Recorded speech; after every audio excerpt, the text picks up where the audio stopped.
comme si l'amour, c'était l'attachement ou tout le contraire de l'attachement. Ça dépend un peu de l'histoire qu'on a avec l'attachement. Qu'est-ce que c'est que l'attachement? Alors en vrai, l'attachement, c'est quelque chose de vital pour le coup, de vital. Si le petit enfant arrivait dans la vie et qu'il n'existait pas cette notion d'attachement, il ne pourrait pas se développer. Pourquoi? Eh bien parce qu'il ne pourrait pas se fondre dans la dépendance à la personne qui prend soin de lui. Il ne pourrait pas se mettre dans cette dépendance qui garantit sa sécurité et qui lui permet de grandir les premiers mois et petit à petit, au fil du temps, d'apprendre à s'éloigner de cette personne qui prend soin de lui, tout à fait sûr que cette personne est là, absolument là pour lui, qu'elle veille et qu'à tout moment, s'il jette un regard, il va avoir confirmation que cette personne est là pour sa sécurité. Vous voyez, en général, c'est maman. La nature a prévu des hormones pour ça. Des hormones qui ont commencé d'ailleurs à fonctionner pendant la grossesse, qui vont continuer de plus belle à la naissance, qui vont se déployer au travers des regards entre la maman et l'enfant, au travers de l'odeur, au travers de toutes sortes de choses, qui vont créer un très fort attachement.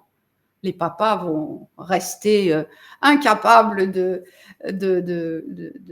comment je vais dire, de créer un si fort attachement avec l'enfant, sauf si c'est eux qui élèvent l'enfant seul, évidemment. Parce que la nature a prévu qu'il y ait une figure d'attachement, c'est essentiel à la vie de l'enfant. Qu'est-ce que vous pensez de ça? Est-ce que vous aimez cette notion d'attachement? Ou est-ce que vous avez horreur de cette notion d'attachement? Vous voyez, les deux tendances existent. L'attachement est aussi utile à l'âge adulte.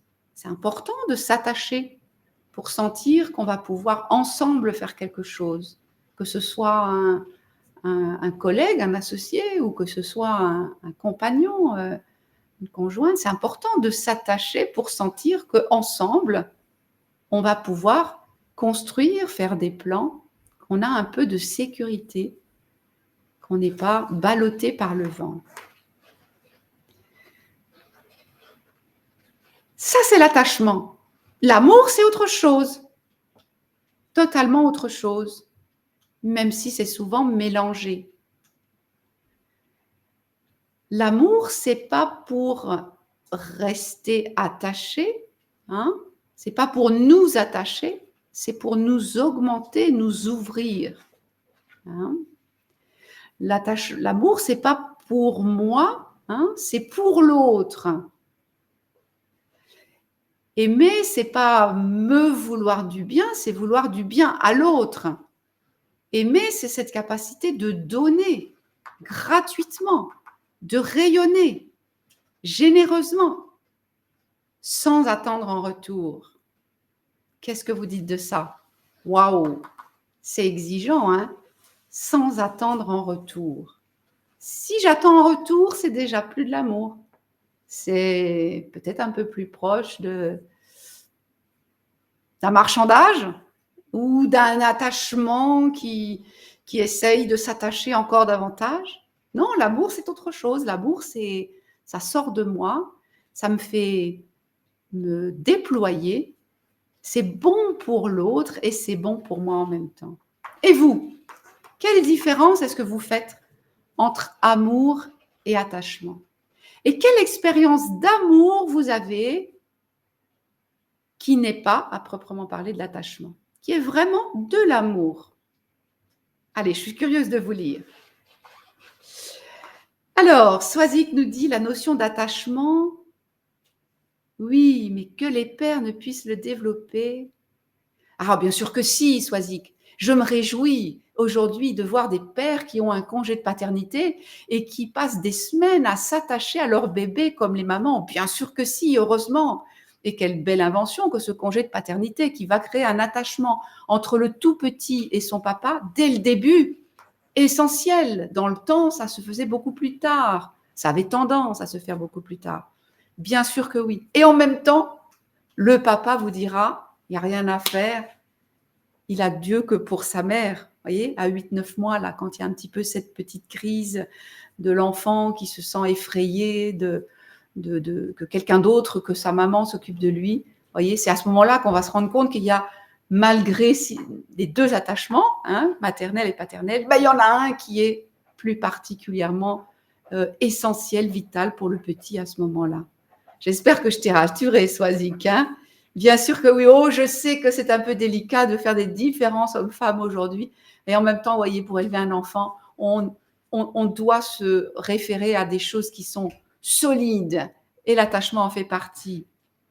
Alors, il y a aussi Roland qui nous dit un réservoir qui, avant de pouvoir déborder, doit être rempli et re-rempli et re-rempli. Ouais. On parle d'amour là, hein. On parle du petit enfant.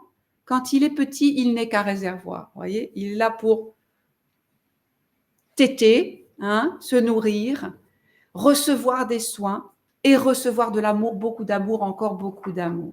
Et ce n'est que petit à petit, en grandissant, et en tant qu'adulte, c'est ça que la vie attend de lui, qu'il va pouvoir donner de l'amour à son tour. Hein.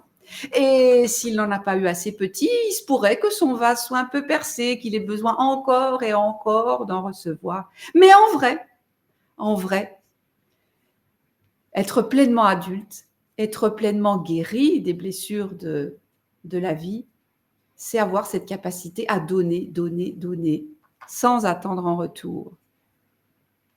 Et oui, Swazik, bien sûr que c'est difficile, parce qu'on a tous vécu des choses difficiles. On va y venir après dans la suite que je vous ai préparée. Bien sûr que c'est difficile d'aimer sans attendre en retour. C'est une décision, on a déjà dit ce mot-là, c'est une discipline, une intention, un choix, un exercice, un entraînement, on pourrait dire toutes sortes de mots comme ça. Voilà. Et oui, et oui, et oui. Bien sûr qu'on est des êtres qui ont manqué, qui ont été blessés, on a toutes sortes de blessures, de manques et de besoins d'amour qui restent criants. Hein, qui restent criants. Alors, est-ce que quelques-uns m'ont répondu quand même à cette question? Qu'est-ce que je me suis sentie aimée au-delà de cette notion d'attachement, indépendamment de cette notion d'attachement? Est-ce que vous avez déjà senti ça, vous? Ben justement, peut-être des fois où vous avez senti que l'autre ne vous aime pas, mais vous pouvez quand même l'aimer. L'autre ne sait peut-être même pas que vous pensez à lui ou que vous existez, mais vous pouvez quand même l'aimer.